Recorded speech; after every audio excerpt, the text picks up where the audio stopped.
mmoja kati ya wasanii waliotambulisha vipaji vyao humu nchini wanaotokea nchini Uganda. Most people think I've lived in Kenya for long. I haven't. I just moved to Kenya to record. And at any certain point I did spend more than a week there. Kilichokosa kumpa motisha ni kutokuwepo na mwelekeo katika sanaa ya humu nchini wakati huo. I didn't really do promotion for my music in Kenya. It just blew up in Kenya. So what happened? I had a market to feed in Uganda as well. I want to see everybody put your hand up in the air like we do it in Uganda. Are you ready? Amekuwa mstari wa mbele kuwakilisha Afrika Mashariki na Kati katika anga hizi za burudani. I managed to be Motorola ambassador in Uganda. I've managed to be invited to perform at the G8 summit in 2008 as one of the only African artists. The few African artists were about 2 years older and me. I've managed to be one of the pioneer artists to feature MTV Best when it was launching in Africa. I've managed to win, a couple of awards.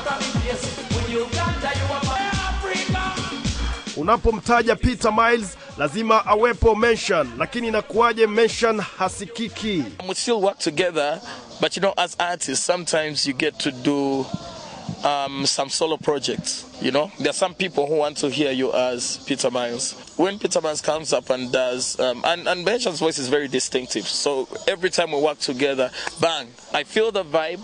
I listen to a chorus, the track might be playing in the background, and I feel like a chorus. Big up all of the art girl, cause them a dignitary, saying a first class and them own category. So addicted to, and guys are like, yo, wicked man, a bad tune, and we start creating and say, okay, that can become a verse, Let's think of a chorus. I think I'm in love for the very first time.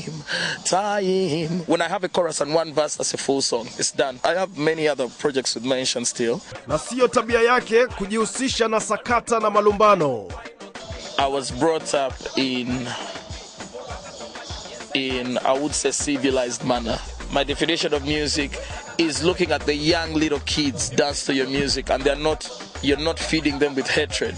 The world goes round. Yes, it might work for that particular short time when you're being a bad boy and appealing to whoever needs to know about your badness, but everyone who likes to know about you being a bad boy, when the world crushes you and makes you a little person again, they won't want to even have a glance at you. Nchini Uganda, matumizi ya lugha yao huwapa mafanikio kiukamilifu ukifananisha na matumizi ya lugha ya Kiswahili. Ugandans want to listen to Luganda. They want to listen to their language. That's when they'll feel a stadium, Yes, they'll listen to some foreign music. It will be a little hard for that music to penetrate and, cross borders. Though, some artists are comfortable here, just here, because the money is there as well. I've worked with Bebe Cool, I've worked with Radiant Weasel.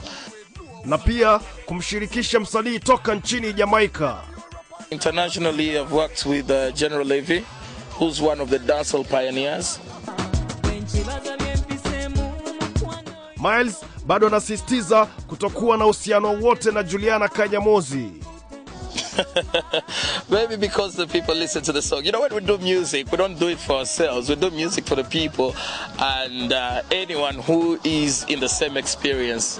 It was just a perfect blend. It's one of the blends that just become perfect and people can speculate in any direction, which is good. But yeah, I've had a couple of very good friends who are girls, and but I'm still singlish though. I'm looking at working with Chaka Dimas and Pliers. I'm looking at working with Richie Spice, Deville.